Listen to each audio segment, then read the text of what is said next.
Tepuk tangan untuk Niken Salindri. Bumi langit gonjang ganjing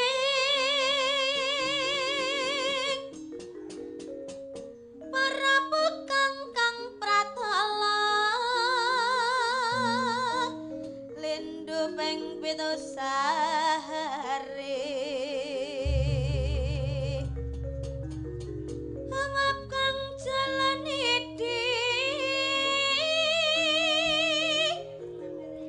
pati hambantusi serna larut terus apa malih Pak? Katrajangkang Katrajangkang goro-goro gara-gara awakmu nek iso suluk tau kenal dalang sapa iso suluk barangane Akbar Pak ngaku nggih mboten anu Pak napa mula lek urung roh iki dudono lho iki lho Pangkur Semarangan wong duwe penggemar malah diseneni Niken ora aku lek karo penggemarku iki basa malah kok seneni ora Lah Mbak Tutut iki kalih kula wis pun wis plek ya nggih. ah iya aku kalih Bukesi wis plek-plek ayo ngono kuwi ayo angger mencolot mudune plek-plek ngono kuwi ayo Nano ya Nduk Cahayu Niken Iki ndamel mingkar-minggur Pak non ndamel mingkar-minggur manut jenengan sing mingkar-minggur los sing pundi mingkar-minggur yen mawon nggih Pak iya mingkar-mingkur nggih mingkar-mingkuring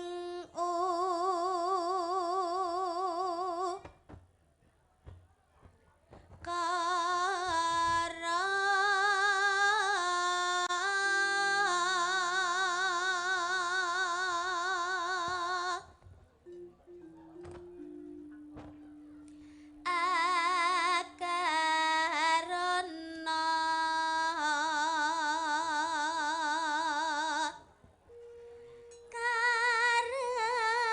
karenan marati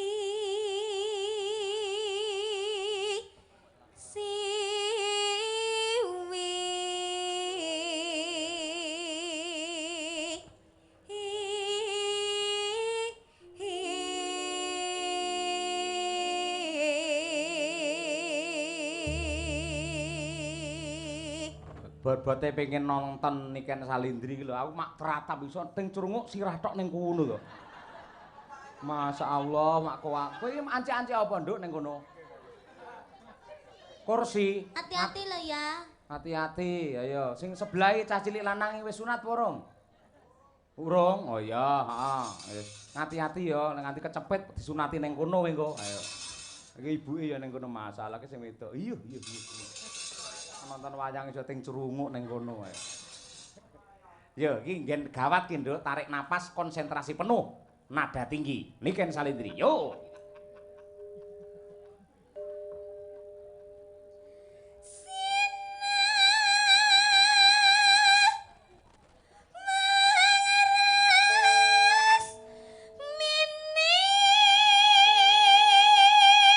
Alon-alon Nduk.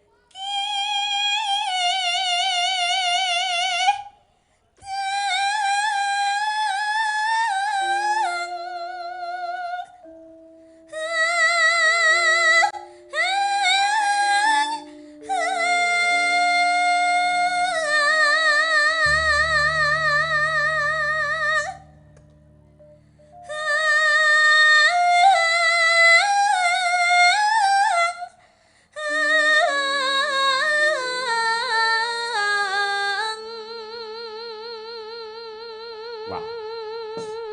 Nada semono kuat wis kaya mboke wisan. Yo tepuk tangan untuk Niken Salindri. Wah.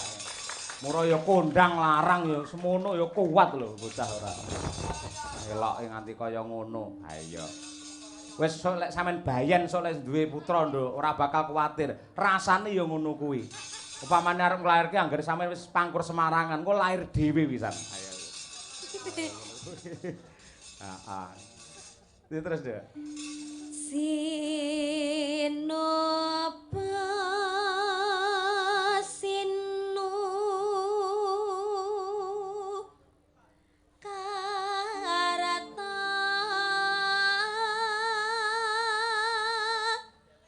mereka tarata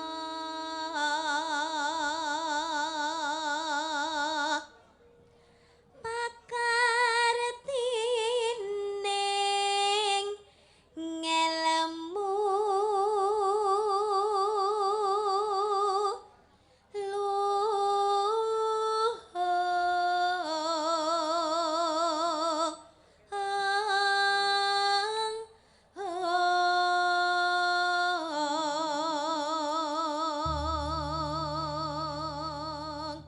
Nino nino.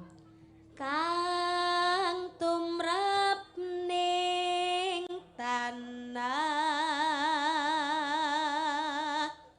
Jawa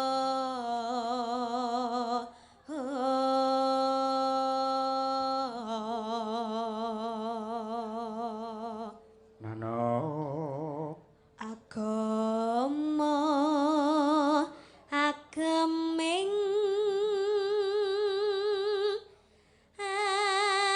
aji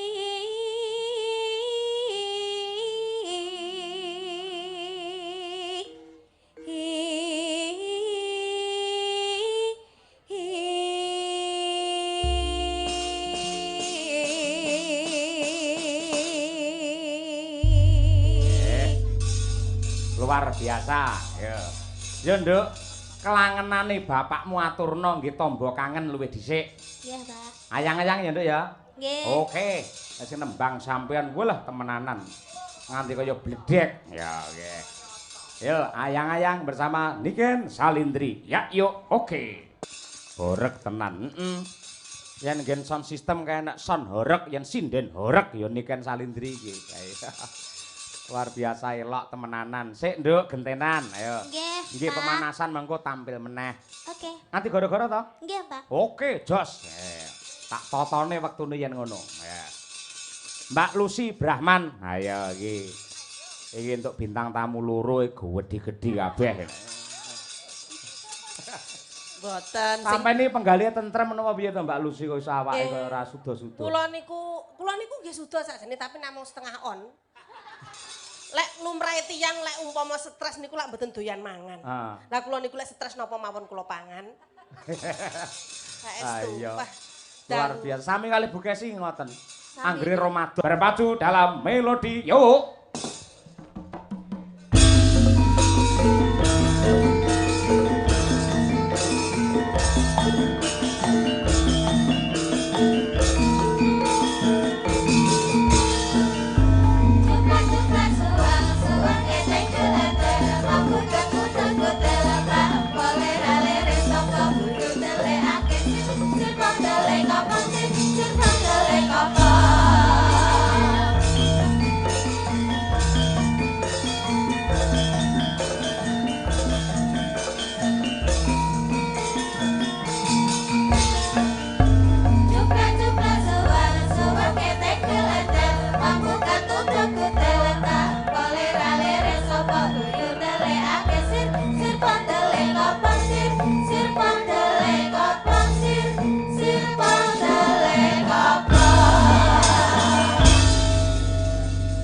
Hadir di tengah-tengah kita ya kuwi bintang dari Kediri Niken Salindri.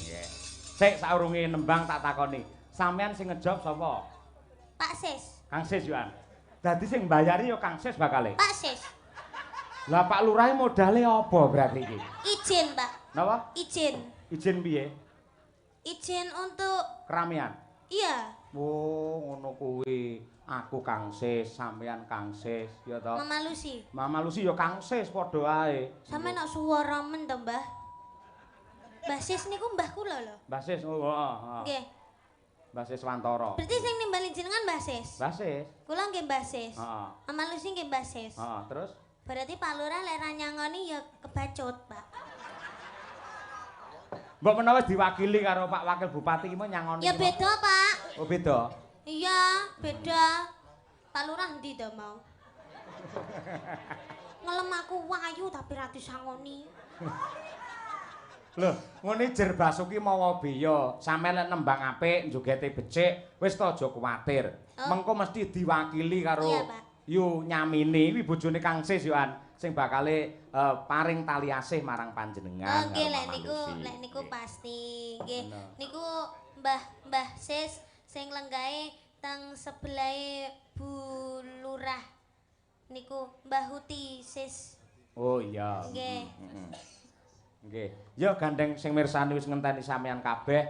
Ya salam-salam kagem sedaya para lenggah nduk niken Iki salindri. acarane napa, Pak? Hah? Sunatan. Sunatane sinten? Sunatane Pak Lurah. Ya putrane mau genal jlentrehke Muhammad Wisanggeni. Lho. Ya tapi kok sing nimbali Mbah Sis? Lho, mergane Mbah Sis kuwi wis ndaku putra Pak Lurah Wengkal dadi putrane. Dadi sing dihitanke iki padha karo putune Mbah Sis. Ngoten. Heeh. Terus sing dihitanke iki ponakane Pak Wakil Bupati, ngono kuwi. Pokoke piye carane kabeh iso dadi dulur ngono lho, Nduk. Oh iya. Ya didoakan semoga buat Mas Wisanggeni semoga menjadi anak yang soleh, berbakti kepada kedua orang tua, sehat selalu panjang umurnya, tercapai cita-citanya, dan kagem Pak Lurah kalian Bu Lurah matur sembah nuwun sanget. Mugi-mugi sehat selalu panjang umurnya, kathah rezekine, awet lek ngomong anak putune. Kalih Mbah Sis kalian Uti, terima kasih banyak. Sudah Pak. Sampun nggih. Lho penontone ngono didongakne penontone. Ya, terima kasih buat para penonton yang sudah hadir di sini maupun yang lihat di live streaming karena sudah menonton Niken beserta Pak Cahyo Kuntadi sak rombonge. Mugi-mugi tansah pinaringan sehat selalu panjang umur rezeki ingkang kusik. Pak Cahyo Kuntadi sak rombongan, kok sak rombonge iki bakul soto napa piye? sama aja. Oh beda. Sak rombonge tegese nggawa rombong rene, lek sak rombongan tegese kancane akeh. Ngono lho, Nduk. Ya, sak rombongan mugi-mugi jenengan sedaya tansah pinaringan rezeki ingkang kathah barokah Allahumma. Amin. Mugi-mugi tansah pinaringan seger kuarasan panjang umur Allahumma. Amin. Mugi-mugi sageta munggah kaji Allahumma. Amin. Mugi-mugi sageta nanggap Niken Salindri. Ah ya wis laris kaya ngono sik kurang tanggapan sampean nggih ora nggih. Lek kanggone piyayi ulang tahun lek mengucapkan piye, Nduk? Ulang tahun. Kalau ulang tahun ya happy birthday, semoga panjang umur sehat selalu, semoga panjang umur sehat selalu. Nggih, selamat ulang tahun ya. Iya. Nah, selamat ulang tahun. Kanggone wong nikah selamate piye ucapane? Sakinah mawaddah warahmah. Wah iya, selamat menempuh hidup Itu baru. baru. Lek kanggo cah sing disunatne selamate piye? Selamat menikmati. Terus? Selamat menikmati. Itu kalau dikitan itu bentuknya gimana, Pak? Wah. Itunya kok bisa dikitan itu gimana? Istilah dihitan ki diislamke ya. Nuwun sewu, nggen alat vital. Nuwun sewu kuwi kudu ngerti mergo iki agama, Nduk. Nggen pepucuke alat vital kae, kuwi iki janjane reget, itu adalah najis. Ketika tidak dihitan, tidak dipotong, itu akan menjadikan sumber penyakit dan kalau beribadah kanggone wong Islam, salat ora bisa sah mergo sik enek najise. Mula padha karo Mas Wisanggeni iki diislamke karo Pak Lurah. Mula dihitan. Oh. Berarti kalau sunat itu harus orang Islam aja. Loh, ora mung Islam. Malah mbiyen ki ning Eropa, para putri, para wanita Eropa nate demo. Nuntut supaya mbuh agamane apa, piyai kakung kudu hitan. Pamrih apa? Men ora ana penyakit sing ana alat vital kuwi mau. Oh, gitu. Berarti menyelamatkan ya, Pak. dikitan itu? Menyelamatkan dan juga mengenakkan, Nduk. Piye lek ngomong ya iki? Berarti kalau seumpama kan udah dikitan, Ah. sekarang dikitan dikitan Mas Wisanggeni ya Pak. Terus jelek pamene enek regetane berarti ya dikitane. Lah lek angger reget dikitan ya entekno Nduk suwi-suwi. Dadi rasa jenengan enek regetane terus di sunat. Weh, piye ya lek nerangne? Ngene Nduk. Iki lho, ya wis ngene ya. Bentuke ya ngono kuwi, Pak. Iki agama lho iki ngelmu lho iki. Iki dadi ngene iki ya. Berarti pucuke ijo. Apa? Pucuke ijo. Heeh, mergo bar digedhuk ning tembok sing rupane ijo ngono. Kok sik tak terangne. Iki pamane ya. Lah iki sing dikitan iki, dipotong des iki akhirnya kan ilang. Lah iki ngene. Lah ngene iki kaya anu lho, kaya helm lho Nduk malian. Lah iki wis ilang. Iki sing reget iki. Upamane iki pamane go reget kena banyu, kena apa wedi apa kena apa, iki dikumbah wis resik. Oh. Ah, ngene iki sing dadi sumbere virus iki sing iki, ya. Mula iki kudu disingkirke adoh. Nah, akhirnya dadi resik, ling ibadah iso sah 100%. Oh, kalau boleh tahu Mas Wisanggeni itu kelas berapa, Pak? Lah nyuwun prisa karo Pak Lurah. Kelas pinten, Bu? Kelas 5 SD. Nah. Sudah berani dikitan. Kenapa kok gak kelas 1 SMA aja, Pak, dikitannya? Lek kelas 1 utawa kelas 2 SMA, engko lek ngitan iki ulete ra umum. Dadi semono kuwi wis pas, ngono kuwi. Kayak adikmu Brahma kae ya kelas 5, si rambu rangkung, kae si rambune ya kelas 5, ngono kuwi. Oh, rangkung mboten to, Pak? Oh, lho cara anu enek lho, kitan sing putri iki ana lho, Nduk. Diketok napa nih? Alah, mbuh aku mumet dhewe to nyauri awakmu susu. Lah intine ngono kuwi dislamake. Ha mula kuwi pepucuke ngalafita sing diketoki jenenge kulup. Mula ning nggen wayang sosok he kulup maju lungguhmu. Piye kabarmu kulup? Kulup kuwi mesti anak utawa putu sing lanang. Nah, ngono kuwi. Kulup kuwi pepucuke ngalafita kuwi mau. Oh. Lek wedok ora kulup, kulupan. Ayo ngono kuwi. Paham? Iya. Paham. Ayo. Wis to susu lak ngerti dhewe sok Nduk kowe. Wis ngerti bakale. Ya, ngono kuwi. Wong kabeh ya nglakoni, kabeh ya bakale ngayahi bangsa kaya ngono kuwi. Lah saiki minangka tandha tresna, ayo. Aku tak nyuwun iki kadang-kadangmu dulur-dulur fan beratmu mau wis meling, ya kuwi saka Sanidi ya Nduk ya. Nggih. Nah, Sanidi diwakili karo Mbak Tutut kuwi ngersakake pangkur Semarangan Niken Salindri. Ya, kaya ngono kuwi. Piye siap?